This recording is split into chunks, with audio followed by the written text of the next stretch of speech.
Bien, bendiciones mis hermanos y mis hermanas, soy vuestro hermano Emilio y Biblias al Descubierto. Me complace poder compartir con todos ustedes una nueva nota teológica de la Biblia de Estudio de la Reforma de R.C. Sproul. Y la nota teológica que queremos compartir en este día es los profetas de Dios. Y dice así: los profetas del Antiguo Testamento fueron personas llamadas de manera única por Dios y a quienes se les dio de manera sobrenatural el mensaje de Dios que nos debía ser transmitido. Dios habló su palabra a través de los labios y los escritos de los profetas.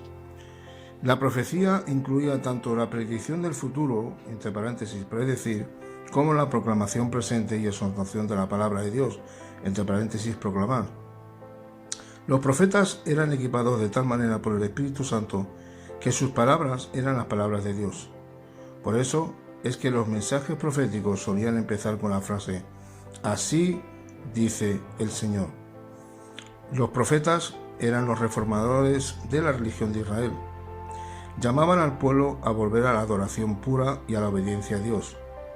Aunque los profetas fueron críticos con la manera en que los judíos adoraban, que con frecuencia degeneraba hasta llegar a ser un mero ritual, ellos no condenaron ni atacaron las formas originales de adoración que Dios había dado a su pueblo. Los profetas no fueron revolucionarios ni anarquistas religiosos. Su tarea era purificar, no destruir, reformar, no sustituir la adoración de Israel.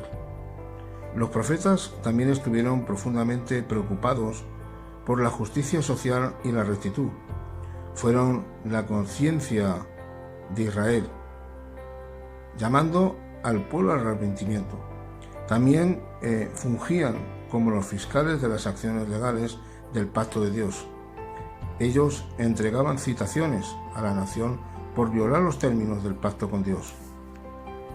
Los profetas hablaban con autoridad divina porque Dios de manera específica los llamó para que fueran sus portavoces.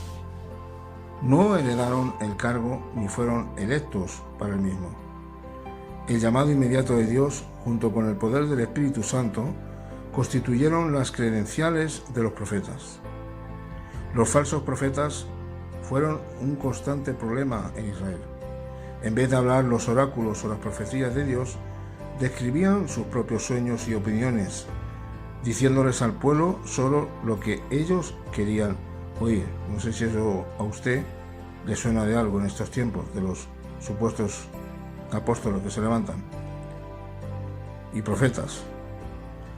Los verdaderos profetas a menudo eran severamente perseguidos y rechazados por sus contemporáneos por negarse a hacer concesiones a la proclamación de todo el consejo de Dios. Algunas veces los libros de los profetas se dividen en profetas mayores y profetas menores. Esta distinción no es una referencia a los profetas más importantes o menos importantes, sino al volumen de sus escritos canónicos. Isaías, Jeremías, Ezequiel y Daniel se conocen como los profetas mayores, porque escribieron en extenso,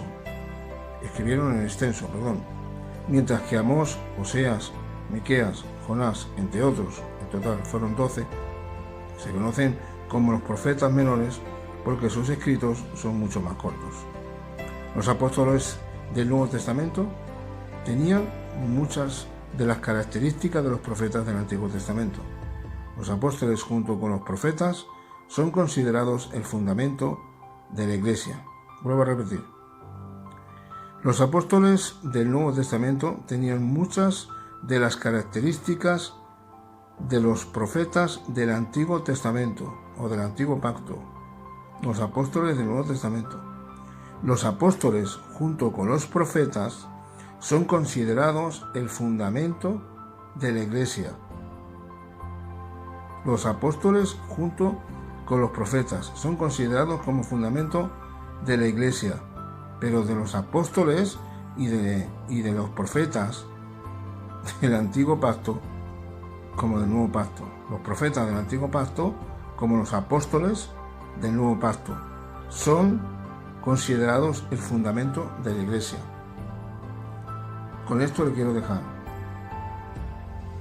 profetas de Dios que decían: así dice el Señor. Ellos podían decirlo porque tenían toda la autoridad de parte de Dios, porque lo que ellos recibían era palabra directa, inspiración directa, y en muchos casos en voz audible, en ocasiones, y venía de parte de Dios, y lo que ellos hablaban se cumplía. Lo que ellos proclamaban se cumplía. Tenían toda la autoridad. Los apóstoles, exactamente lo mismo. Dice aquí que los apóstoles del Nuevo Testamento tenían muchas características de los profetas del Antiguo Testamento, porque lo que ellos hablaban era de parte siempre de Dios, directamente de Dios. Cuando escribían inspirados siendo por Dios. Por eso dice en 2 Timoteo 3:16, dice: toda escritura es inspirada por Dios, y útil para enseñar, útil para redarguir, útil para instruir en justicia, a fin de perfeccionar al hombre de Dios, ¿verdad? A ser un varón perfecto. Entonces, vamos a ver,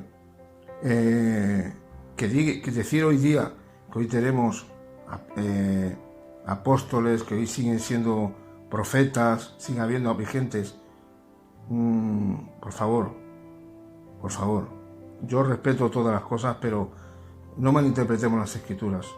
Los profetas del Antiguo Testamento fueron profetas de Dios 100%, que lo que hablaban y lo que profetizaban todo se cumplía 100%. Los profetas que eran falsos, como dice aquí, los falsos profetas fueron un problema para Israel y sigue siendo un problema para el día de hoy, para muchas iglesias. Dice aquí, en vez de hablar las profecías de Dios, describían sus propios sueños y opiniones, diciéndoles al pueblo solo lo que ellos querían oír, y es lo que está pasando con muchos profetas de hoy. Dicen decir que son profetas, dicen lo que realmente el pueblo quiere escuchar, lo que los oídos quieren escuchar. Pero ¿para qué queremos hoy día profetas si la palabra de Dios ya ha sido toda revelada? Si mayor profecía que la palabra de Dios no podemos encontrar otra. Si ya no hay más revelaciones, ¿qué revelaciones vamos a encontrar? Si todo ya fue revelado en el Antiguo Pacto a los profetas, ¿qué revelación vamos a encontrar? Y en el Nuevo Testamento exactamente pasamos lo mismo con los apóstoles. Los apóstoles, para que sea un apóstol, verdaderamente tiene que tener unas características. Primeramente, tiene que haber sido comisionado y llamado por el Señor Jesucristo, como los 12 apóstoles del Cordero. Luego estaban los apóstoles de la Iglesia, que eso es otra cosa, como por ejemplo fue el apóstol Pablo y los demás apóstoles, como Bernabé. Pero no me digas que hoy día los apóstoles que hoy día dicen ser apóstoles si ni siquiera han visto al Señor. Otra característica del apóstol auténtico verdadero es que les acompañaba en su mensaje. Cada vez que ellos proclamaban el Evangelio, ellos iban respaldados con unas señales, con unos prodigios de parte de Dios. No solamente predicaban muy bien o predicaban muy bonito, no, sino que era respaldado con el poder de Dios. ¿Cómo? Por medio de milagros, señales, prodigios. Ese es el verdadero apóstol. Pero los apóstoles de hoy día, por favor, pido perdón, por favor, les dejo con esta nota, que Dios les bendiga mucho. Sé que a lo mejor muchos de los que lo escuchen no les va a hacer gracia, no les va a gustar, pero creo que es lo más bíblico que hoy día tenemos. Es decir, que hoy día pastores, maestros y evangelistas sí que están vigentes en estos tiempos. Claro que sí, cada uno en su función, pero profetas, apóstoles y profetas, esto era para la primera época de la Iglesia. Los apóstoles eran para la era eclesiástica, pero no para estos tiempos, porque no tienen ninguna de las características que reúnen los verdaderos apóstoles que fueron llamados por el Señor. Luego están los apóstoles de la Iglesia, como fue el apóstol Pablo, como fue Bernabé y como fueron otros, que fueron comisionados por la Iglesia. Pero no me digas que hoy día los apóstoles que tenemos hoy día son apóstoles, por favor. Bueno, les dejo con esta nota, no quiero seguir más, así que muchas bendiciones para todos y esperemos que la próxima nota teológica sea de bendición. Si no te has suscrito a mi canal, suscríbete, y si te ha gustado esta nota teológica hablando sobre los profetas de Dios, los verdaderos profetas de Dios, dale un like y muchas bendiciones de parte de vuestro hermano Emilio. Shalom.